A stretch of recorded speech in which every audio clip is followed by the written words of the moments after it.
Hello लोगोफोर, नोंथांमोनखौ आंनि YouTube चेनेलाव आरो खनसे बरायबावबाय।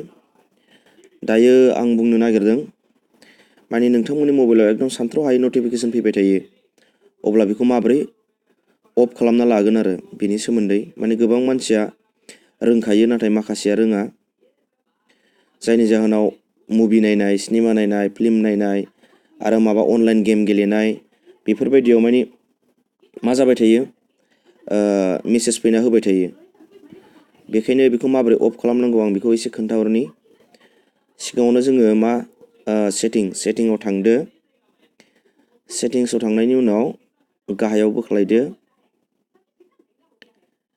जेब्ला नों बोख्लायगोन नै नटिफिकेसन एन्ड स्टेटास बार दङ, बे नटिफिकेसनाव थांनानै थुदो नै बेहाय। बेयाव थांनाय लोगो लोगो मा मोनगोन नोङो, एफ नटिफिकेसन मोनगोन नै।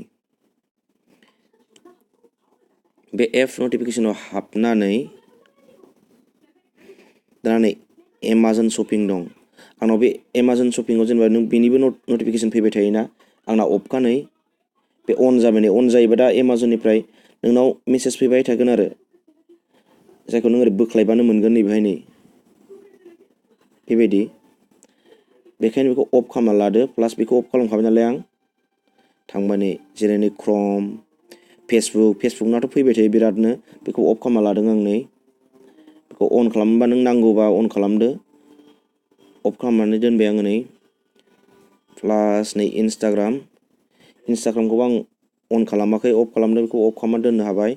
नों बबेखौ जेनेबा नाङा, वाट्सआपनिबो मेसेज फैबाय थागोन नोंनाव, मानिबा फैगोन। नों मानिखौ खालामबाय थानो, नों नटिफिकेसनखौ अफ खालामनो हागोन आरो। जिमेइलनि दं नै, गासैनि नोंनि एपफोरनिनो दङ आरो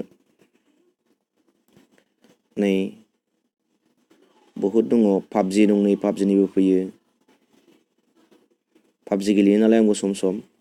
दा बेखिनियानो आरो, नोंथाङा बेखौ नों माखौ नांगौ नाङा अफ खालामनानै लानो हायो। नोंथां आंनि चेनेलखौ साबसक्राइब खालामाखैबा अननानै साबसक्राइब खालाम, मानोना इयुनाव गुबुन मोनसे भिडिअ खालामाबा जाहाथे थाङो। लोगोसे बेल आइकनखौ थुनानै हो। गोजोन्थों नोंथांमोन। बेखिनियानो नटिफिकेसनखौ माबोरै अफ खालामनांगौ बिनि गुबै जाहोना। दा बेखिनियानोसै नोंथांमोन, गोजोन्थों।